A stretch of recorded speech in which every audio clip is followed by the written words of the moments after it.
We represent outreach access services at Washington State School for the Blind. Our learning objectives today include discussing accessibility features available in the Smarter Balanced Math and English, as well as the WCAS Science tests for blind and low vision students, as well as to discuss adaptations and accommodations for WAAIM participants. Testing accommodations. Let's begin by sharing some background in regard to the inspiration for this webinar. Earlier this year, I found the video posted here. I took a screenshot of the title slide. It's titled Washington State Testing Accommodations. This is from February of 2024. And they touched upon various accessibility options available to students. Some of those were related to vision, but I thought it would be useful to expand on that and offer more insight into the needs of our students. Low vision and blindness is such a low incidence disability, and there's always an interest in learning and sharing insight into the needs of those students.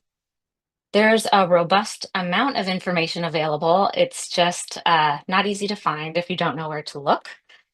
There's the OSPI, smarterbalanced.org, Cambium Assessment. They all have information related to state testing for Washington students. And for TBIs who may serve multiple districts, or you're new to state testing, or perhaps you're a new teacher altogether. You don't know what you don't know. And I have found in my experience that oftentimes this vision specific information is not disseminated down to the TBIs who are part of the team of student who's testing. So I highly recommend taking the time to view the webinar that I've posted here for topics not covered in our presentation today, such as common myths of AT and testing, Spanish language support, and various demonstrations of a variety of tools within their the test delivery system. Support guides, look at these. So for those who are not familiar with all of the options available to blind and low vision students, a document that you must get your hands on is OSPI's guideline on tools, supports, tools, supports, and accommodations for state assessments. And there's a reason why the short version of this is the GTSA. That's a mouthful. The purpose of the GTSA is to describe accessibility features available to students in the computer-based test, and to support the local decision-making process in selecting these tools for our students. Here you'll see side by side the Smarter Balanced. Theirs is the usability, accessibility, and accommodations guidelines next to OSPI's GTSA document. Basically, Smarter Balance created this document that OSPI personalized to users here in Washington State. And yes, I've pinned a gold ribbon to the GTSA doc because it's the better document of the two. So for example, in the GTSA, it lists the name of the support, the test it's available within, a description of the tool, recommendations for use, and how to enable the feature in TIDE. And just as a refresher, if you need, TIDE is where tools, supports, and accommodations are set before testing begins.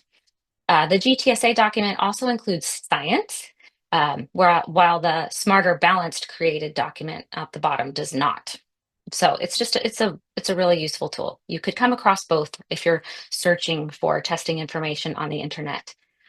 And OSPI's document, like I said before, is probably the one that you should focus on. And another important support guide is the Assistive Technology Manual for Windows and Mac. This is a screenshot here of the 23-24 edition. It was published on November 7th in 2023, so a new version, I presume, will be arriving in the next few weeks. So in this document, you'll find details about the technology requirements for administering the test, especially for obviously students who are using refreshable braille displays and screen readers, along with braille translators, Braille embossers, all of that information. There's lists of technology supported by the online test delivery system, instructions for configuring these devices so that students can participate successfully in testing. And there's even some recommendations for adjusting particular settings that could further optimize the student's experience within the test delivery system. All right. And this is the WCAT portal. All of the documents that I've mentioned here and will be mentioning further along are available to you here. This is the Washington Comprehensive Assessment Program, or WCAT portal.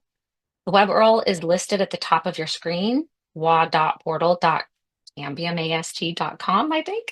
And we've compiled all of the vision-specific documents from that are currently posted here into one resource document that will be shared with you later, including useful webinars that I referred to earlier that I hope you take a look at. And there we go. Let's take a look. This is the conceptual model of Smarter Balanced and WCAS, which is the science.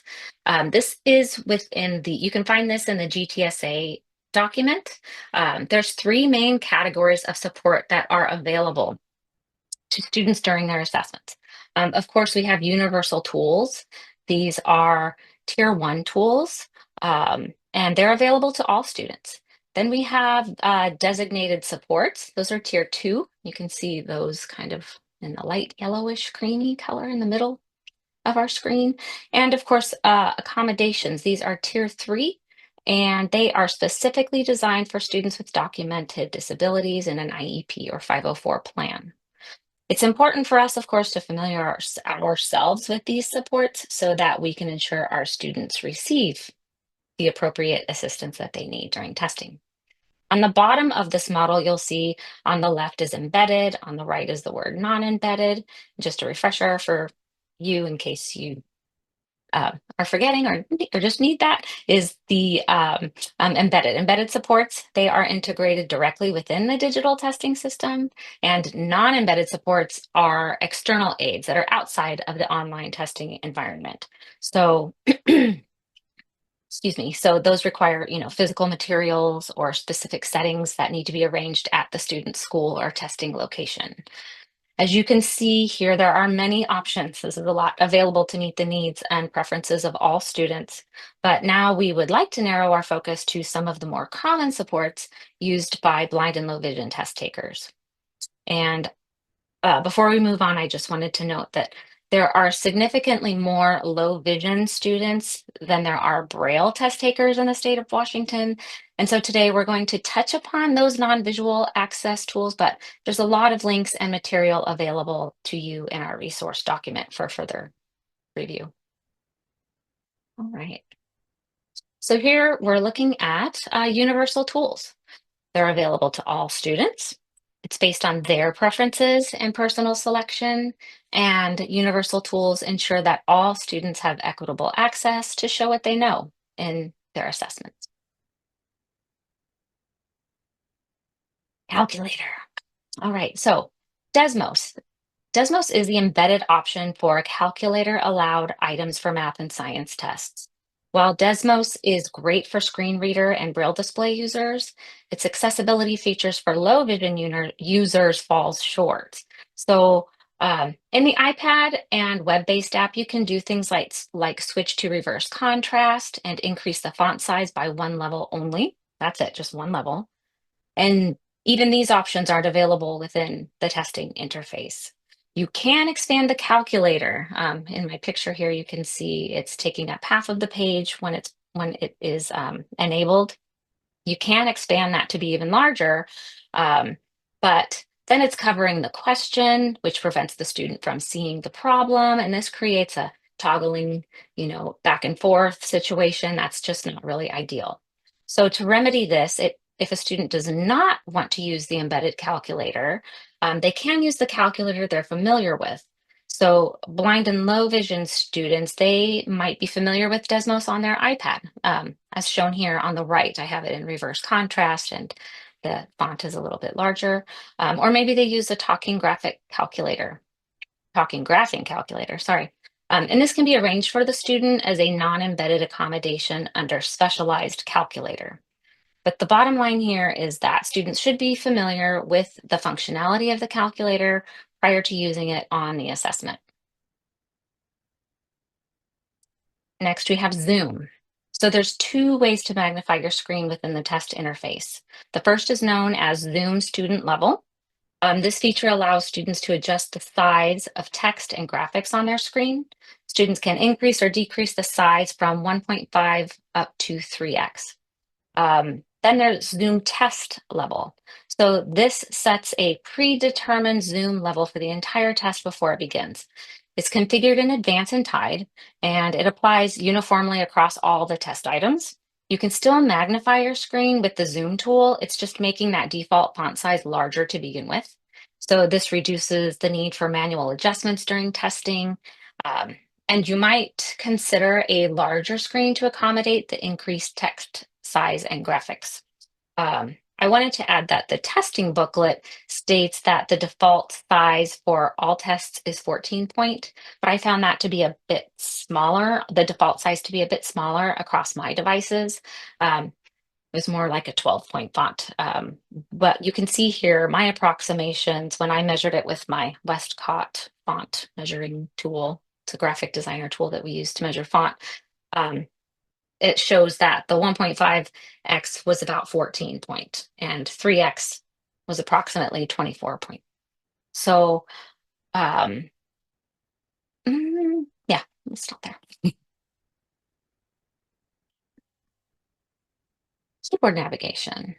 So students can use key commands to navigate their test environment. This is new to me. These are all listed in the test administrator user guide that we will provide you a link to. What's important to note about these key commands are they only work with the primary alphanumeric keys on the QWERTY keyboard, so a numpad will not work. It's not guaranteed that all commands will work when students are testing on iPads connected to external keyboards. And when permissive mode is enabled, key commands are blocked and won't work at all so that it can accommodate the third-party AT's key commands. Moving on to designated supports. These are available for use by any student for whom the need has been indicated by an educator that's familiar with that student. Could be a parent or a guardian. And of course, this goes along with the student's own input or desire to use these tools. And Annie, would you like to share with us about color contrast? Okay, so one of the designated supports is color contrast. And so the screen background and the font color can be changed from the default, which is black on white. And so Krista is running a video of some of the different options that you can choose. Definitely important that the chosen color combination should be based on evidence that the choice is the best for the student and meets their needs. Once you start the test, the colors cannot be changed during the test administration. Okay, another designated support is the mouse pointer. So the color can be changed and the pointer can be set to a larger size. But if the students are using a third-party magnification program like Fusion or Zoom Text, then the support would not be necessary for them because they would have a pointer that's already designated in the other program that they're using. But within the testing system, the available options are large mouse pointer, extra large mouse pointer, and the colors are black, green, red, white, and yellow. A lot to choose from. And Bryce asked, who the heck is red on red for? I said the same thing. And Krista showed me these slides. The red is not great. Right? That is funny. Okay, another designated support is streamlined interface mode.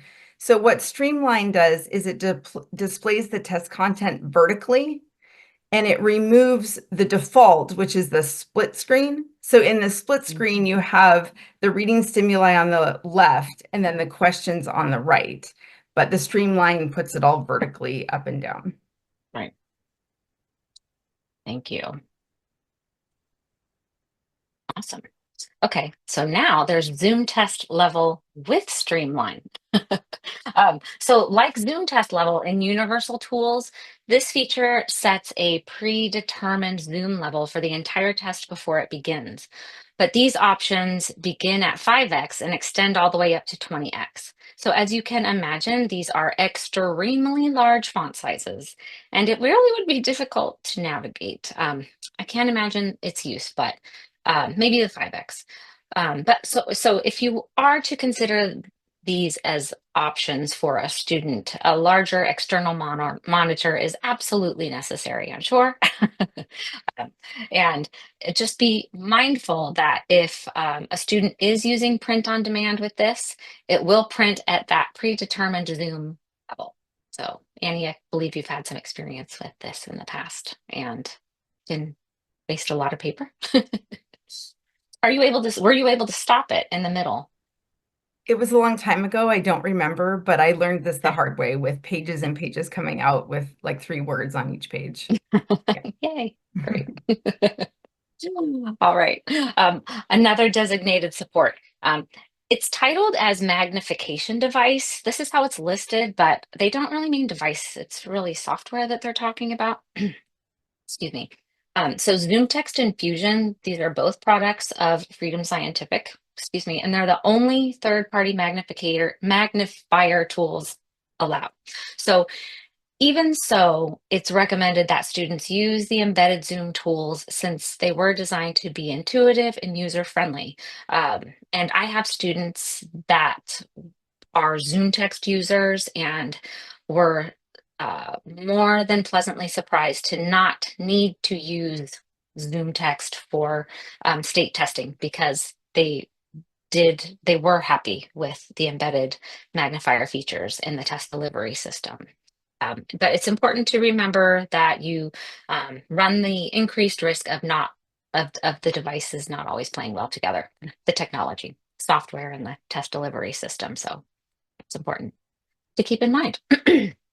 So text to speech. So there's two variations of text to speech. First, let's discuss student responses. So after a student writes their response, they can select the speaker icon to have their content that was typed in read aloud. Um, and there are settings that they enable the student to prearrange volume, pitch, and rate. And depending on the platform they're using or the operating system that they're using is what voices will be available in their voice pack. This is a screenshot from my iPad, and you can see I have Samantha here as the voice, which is very common, obviously most popular one in iOS. The second variation of text-to-speech is test content. So this is where the stimuli and the items are read aloud to a student. A very small number of students use this, but in regard to our students, it might be appropriate for blind or low vision students who are learning to read Braille. They can't read print. They're not Braille proficient, and this is the only way that we can test them and demonstrate their skills. So this is also, oh, let me move forward. I'm sorry, I'm jumping ahead of myself. Here we are. So Really read aloud. quickly, Oh, Krista, but there go was ahead, a Amy. question in the chat about first-party Windows magnifier and iOS magnifier. Mm-hmm. So our Oh, I'm sorry, I first-party can't see the Windows. chat. Oh, no, that's okay. I missed it when we were back on magnifiers, but our Okay. first-party Windows magnifier and iOS magnifier are built into Tide. So if I understand right, Oh, the like question is iOS, right? like Tide has its own magnification system. I mean, the Right. test and And delivery system. I'm yes. sorry. No, okay, But so I was not on my iPad, just as a practice, I can at least offer this, is okay. practicing in the practice interface, right? And I'm still not sure how how this results in the actual testing interface, but I was able to use finger gestures to zoom in and out even further on my iPad Pro. I was not able to use zoom gestures um, on my iPad Pro, where you're, two finger double tap, three finger double tapping to zoom in that way. So I was able to do the pinch and zoom with my thumb and my forefinger, but not able to use zoom gestures um, as part in what within that the testing interface. So, and as far as Windows goes, I'm also not sure. On my Mac, I can say in the practice test interface, I am able to use the trackpad to zoom in and out even further. Um, However, I'm just not sure if it's locked down in the official testing environment. So Okay, that is definitely a great thank question. you. So thank you. Okay, on to designated supports. Read aloud. Great. Oh, yes, read aloud. So if a student does not prefer text to speech, they don't like the voice, they just they're just not comfortable using it, read aloud is always an option for them. But by a qualified reader, there's a training, or not a formal training, but there's definitely a document that someone could read to understand their role as a qualified test reader. So let's move on to accommodations. These are determined by, as I had mentioned before, a student's IEP or 504 plan. They help a student demonstrate their knowledge during their assessment. And these also, just to know, these work alongside the universal tools and the designated supports. So there's this comprehensive approach to accessibility for the student. Speech to text. So speech to text technology, opposite of text to speech, it is transcribing a student's spoken responses into text in the test interface. So the test delivery system has this as an available embedded feature, and it's highly recommended that students use this as opposed to a third-party speech-to-text tool, which we'll get into. But that said, embedded speech-to-text only supports the dictation into the response area, and it does not support commands such as next, back. You cannot operate it that way, just speaking your content to the test. Students can also use a preferred third-party tool, and the compatibility list is here on this slide. There's Dragon Naturally Speaking, Windows built-in speech recognition, Read and Write for Windows, and WordQ plus SpeakQ, which I'm not familiar with. Again, some important considerations for this one are that the student must have prior experience with dictation, and they need to be able to review and edit in this mode as well. So that's important. Braille. So for students who use Braille, they'll access their tests both in the online test delivery system, also with embossed hard copy Braille, or with a Braille test booklet. We have provided I see that I have written here that the WCAS test content can only be accessed in a Braille test booklet. Again, we have provided a plethora of resources for Braille test takers in our document. And those resources, along with the assistive technology manual, they should answer most of your questions that you would have regarding a particular student that might be using Braille in their state testing. And permissive mode, what is permissive mode? So this is a setting that must be turned on for any student that plans to use a third-party technology tool. And again, when permissive mode is turned on, standard keyboard commands for the secure browser, they will be disabled so that it can accommodate any potential keyboard commands associated with the AT that the student is using. So permissive mode, it's just an on-off toggle that allows the secure browser to pair well with, or work well, I should say, with third-party tools that the student needs to access the test. So print on demand. This allows for paper copies of passages, stimuli, and items to be printed or embossed when the student requests it.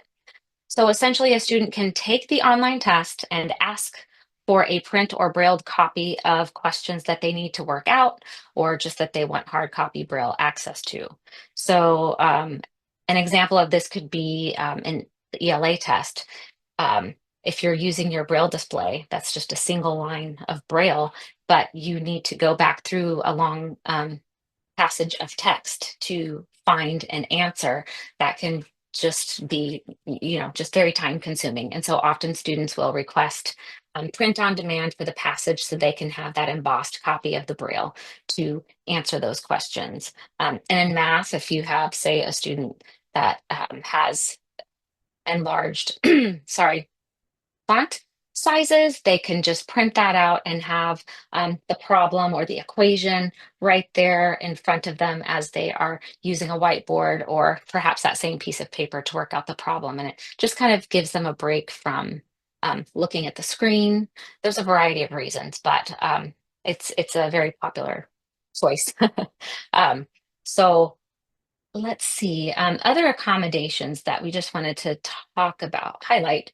There's the large print test booklet that's still available. Many TVIs don't request this as much anymore. It comes in an 18-point font on 11 by 17 paper, and 18-point font is really not very large at all. So um, it's often easier to just get our students acclimated to an online testing system. And students these days, low vision, are often using a digital workflow and technology already. So they're used to that online environment.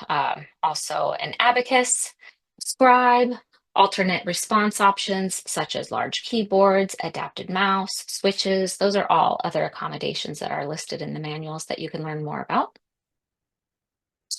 And I just wanted to touch lastly on training and practice tests.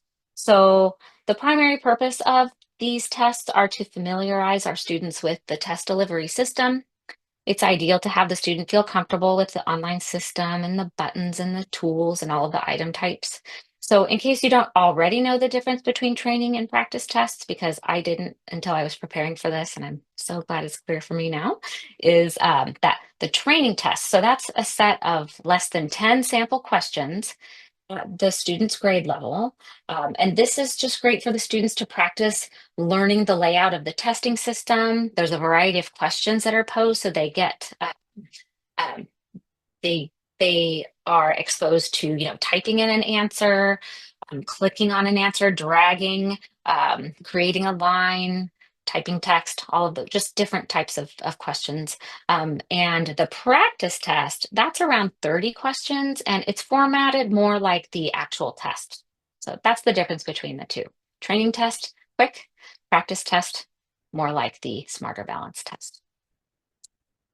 And some other peripheral tools to consider: a slant board, an external keyboard, a mouse, laptop stand, large display monitor, external speakers, headphones, just some things to keep in the back of your mind prior to testing. It's a long time. So we want our students to be comfortable during their testing session. So now we're going to turn things over to Annie, and she's going to share information about the WAAIM. All right. So the WAAIM. So I guess first I'm curious if people who are here, if you would like to just put in the chat if you've had experience collaborating on a WAAIM, which is the alternate assessment. I'd love if anyone put in there like never heard of it, don't know, or have you worked together with a special education teacher or been a part of a WAAIM administration before? I took a survey informally of several teachers of blind and low vision learners, and almost none of them had really ever participated in WAAIM administration. So let's see, I've got have worked informally with a SPED teacher, have helped with identifying students who qualify. Sorry, haven't. New to it. Okay. Great. Okay, so we have maybe a little bit of experience, but not much. So Krista asked me to join in on this just to kind of give my perspective on the WAAIM, and so I will go ahead and jump into that. Next slide. Thank you. Yeah, of course. Happy to be here. Okay, so what is the WAAIM? So it stands for Washington Access to Instruction and Measurement. And again, that is the alternate assessment. It is based on alternate achievement standards, which are aligned to the Common Core state standards. And this test is intended for students with significant cognitive disabilities. So rather than being a test, can you go back real quick? There we go. Okay, rather than being a test, it's more of measuring skills through the administration of performance tasks, but it does align and correspond to the Smarter Balanced administration with what grades, ELA and math in grades 3 through 8 and 10, and then science in grades 5, 8, and 11. Okay, so collaboration-wise, I think an understanding of the WAIM process will help teachers of blind and low vision learners and OTs, others who are here who are not, paraeducators, Braillists, anybody who's working with these students. A collaborative approach is going to help a student have successful participation in the WAIM. So I perhaps just got lucky that I've had a few students over the years. So for example, I had a student who was in 3rd grade. She is totally blind since birth. She was learning Braille, but it was taking quite a while to learn the alphabet. She was working on tactile discrimination skills. So by 3rd grade, she was pretty much reading like 3-letter words. So, she's not going to be able to take the Smarter Balanced test, but she needs to be assessed. So as a team, we decided that we would have her take the WAIM. So that's kind of the type of student to maybe keep in mind while I go through these steps. Okay, so again, about determining eligibility. So the state says that about 1% of all students in the state who are assessed should qualify to take this WAIM alternate assessment. So it comes down to the student's IEP team. The IEP team does not decide if a student will participate. This is very important. They just decide how a student will participate. So will they take the regular Smarter Balanced? Will they take it with accommodations? Or are they the right candidate for the WAIM? So this decision happens at an IEP meeting before the assessment, not in an emergency when it's assessment time, but at the scheduled meeting ahead of time. And then this is just the definition from the OSPI website. The WAIM is for a student who has an IEP and a disability that significantly impacts intellectual and adaptive development, requires extensive, direct, and individualized instruction, and scores 2 standard deviations below chronicle age expectations at their most recent eligibility. So that's the type of students that this is intended for. Okay. Now, there is also something you may have heard of called the engagement rubric. And so this is for, again, another small subset of those students that are identified as being candidates for the WAIM assessment. So these are students who have not yet established a clear verbal or nonverbal communication system.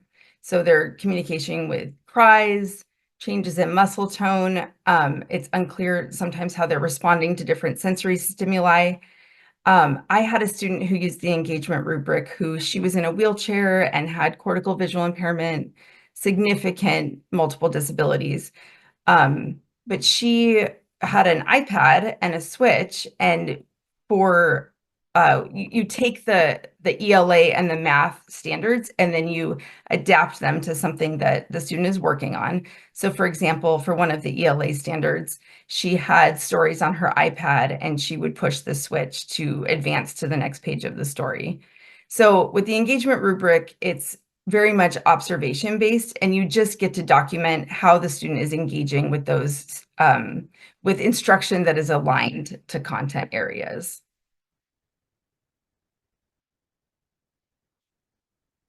All right. So an overview of the kind of the assessment window and the WAIM process.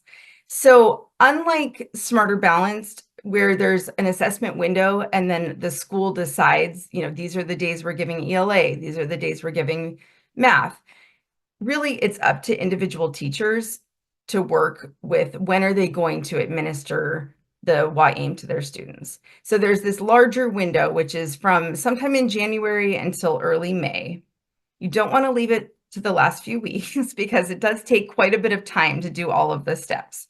So, but you do have a flexible schedule for administration. So again, this is most likely going to be the case manager, the special education teacher who is driving this process, but everyone else on the team can definitely be a helpful part of the process. So I've got an icon up here. This is taken from the training videos that will go way more in depth than anything I'm sharing today.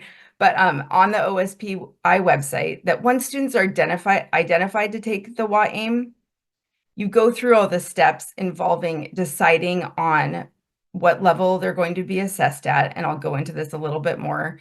You prepare the performance tasks, and then at the end of instructing on the areas you've chosen, then you administer the final form, and you have to enter the data into the Insight portal, which is the online system.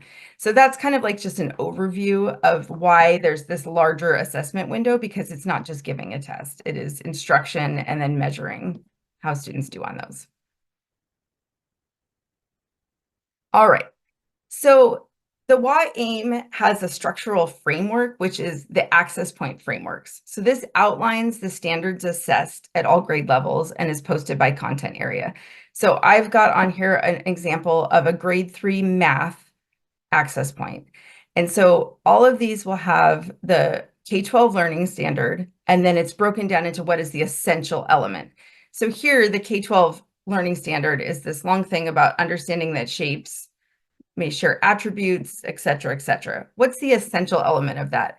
It's that students can describe attributes of two-dimensional shapes. So for example, the student I was talking about before, who was in 3rd grade, she was learning Braille, she's a tactile learner. We looked at each of these and you think, okay, is the less complex, the intermediate, or the more complex? What's the right spot to land for this student? Well, on this one, like the less complex is identifying circles, squares, and triangles. Well, she could already do that. That was easy. But the next intermediate is recognizing sides and angles. Okay, well, that's something she had never worked on before. So we knew we were going to instruct toward that intermediate level. All right. Okay, so then once you've looked at those access points, the actual assessment is the performance task. And if you look on the OSPI website, they always refer to it as the meat of the assessment. That's not my words, that's OSPI. So that's the actual content. So here is that same one I was showing on the previous slide about mathematics for 3rd grade. It gives you all the information you need, whatever area you have chosen. So for example, on this one, we chose intermediate. Student will recognize sides or angles in two-dimensional shapes. So it gives you all the requirements that you have to include. Let's see, task must include 5 different angle items, side items, or a combination of both. So you can't do just what are the angles. It also, on the next page, I will show you how it goes into adaptations, accommodations, and other materials. And then it will also give you restrictions. So here it says you can't use 3-dimensional solids. So you can't use wooden, spheres and prisms, but you need to adapt it, obviously, so that it works for the student. So on the next page, this is the whole long list of allowable adaptations. So you are going to look within these to decide, as long as it's not in the restricted section and as long as it doesn't interfere with what you're actually measuring, then you can make adaptations. So for example, tactile graphics, Braille, reading aloud, text-to-speech, enlarging the text, scribing. So for example, for this one with my student, we needed to have tactile shapes. So we had, like from American Printing House for the Blind, the Focus in Mathematics curriculum that already had a lot of shapes that were raised line shapes. So my part in it was working with the teacher to help decide where is the student working, what's the right level to choose, and then helping to get the materials either adapted or providing the materials. Up at the top where it says final form options, what that means is that within the Insight portal, you can choose a pre-built form, which is kind of like preloads all the information for you about how you're going to enter the data for it. But you can also create your own if you're doing something that isn't something that's like really standard that's already in the system. Okay, and so speaking of the Insight portal, This is the technology platform that's used to manage and document the YAIM. So it's where you get the forms, where you upload all the information about the student, where you enter the final data, and the link is there to the Insight portal. And then again, like I said, the OSPI website has many training videos about all aspects of the YAIM. So I really recommend going to the YAIM website. And then especially starting, there's one that they have there called the YAIM overview that just kind of gives you, that's where I had the graphic from with like all the different steps that happen with it within the window. So you can kind of just get an idea of how that all unfolds during the window. Yeah. Thank you, Annie. Yeah, absolutely. Awesome. So this concludes our webinar today. You'll see at the top of the screen here, this is a question in italics that I found in the test coordinator's manual, and it asks, who will ensure students using accessibility features have practice using these features within the secure browser via a practice or training test? So it's important, our blind and low vision learners, they require a unique set of accommodations to effectively participate in state tests. And our role as teachers of blind and low vision learners, we're essential members of the students team. And we need to be collaborating with them, the testing coordinators, the case managers. Perhaps we are an administrator of the test for our student. Perhaps we train, not train, but I mean, we assist and support someone else who will take this test with our student. Because oftentimes our students are in a separate test setting, especially if they're using technology that, and perhaps they don't have earbuds or a headset, and they just need that area for one, big to make noise, and two, if they're using Emboss on demand. And so we just, it is our role to learn this information and be able to advocate for our students and get them the testing experience that they deserve. And I wanted to mention that I share a lot of, I shared some of this information with a coworker of mine that does serve a blind student who has participated in Smarter Balance tests in the past. And she had never heard of the assistive technology manual before. Neither had I before this. It had, and so I think that just kind of goes back to we don't know what we don't know. I had no idea that it was available, but it definitely would have been a valuable piece of information to have instead of just kind of piecemealing. Does this work? Does that work? It was just never offered to me, and hopefully that I am the exception, to that and not the rule. But we thank you so much for being with us today, regardless of your role in working with students who are blind or low vision. I'm just going to stop the screen share here. And Krista, I did put the links Sure. to your resources in the chat. Oh, thank you. Okay, and then what I there were was about to questions follow up. about the slides will be available Yes. later, correct? Yes, I wrote back to Oh, Dee, good. thanks, Dee, Okay. and I just said that when SETC does post the webinar, the slides will be available at that time. So Airbud, yes, Bryce, you're so funny. But again, thank you so much for joining us today. The links to those documents are available in the chat as a Word doc or PDF. And great, we're just glad you're here. Any questions before we go? I guarantee you they'll be answered in the documents we shared. Hi, Bryce. Just so you know, I work on Windows assistive technology. So to hear you say secure browser, this is allowed, that's not allowed, burns me up a little bit because I'm like sitting there going, in Washington State, you're denying assistive technology on the platform to people. So it's making me a little upset, but I will look into it a bit more. Well, that's a positive thing then. It's Yeah. okay to be upset if you're going to channel that rage into something positive that helps our students. So Yeah, and I mean, it is interesting because I can't imagine it's good that you have like those you have those exceptions for JAWS and Zoom text. Mhm. Um, Of course, that but is very specific though, right? it is, but and others, I will say that NVDA, um, NVDA and Windows Narrator, they are allowed. I'm just was trying to keep it very basic. Oh, They're okay. allowed for certain tests, but because they don't suppress the reading of stimuli the way JAWS does, and I don't know the specifics of that, Okay. that is why they are not allowed in certain parts of the test. So. Okay. Yeah, no, I mean, it's just interesting. Of course, like, you know, Mhm. WSSB is going to have Fusion, but I don't know Right. if every school will have Fusion, right? Hmm. So, okay. Right. Yeah, that's, Yeah, thanks for that context. I just wondering. sure. There's lots in the weeds of those documents, though, Okay, if great. if you really want to do that. Yeah, no, thank you. Great. Thank you all so much. Have a great afternoon.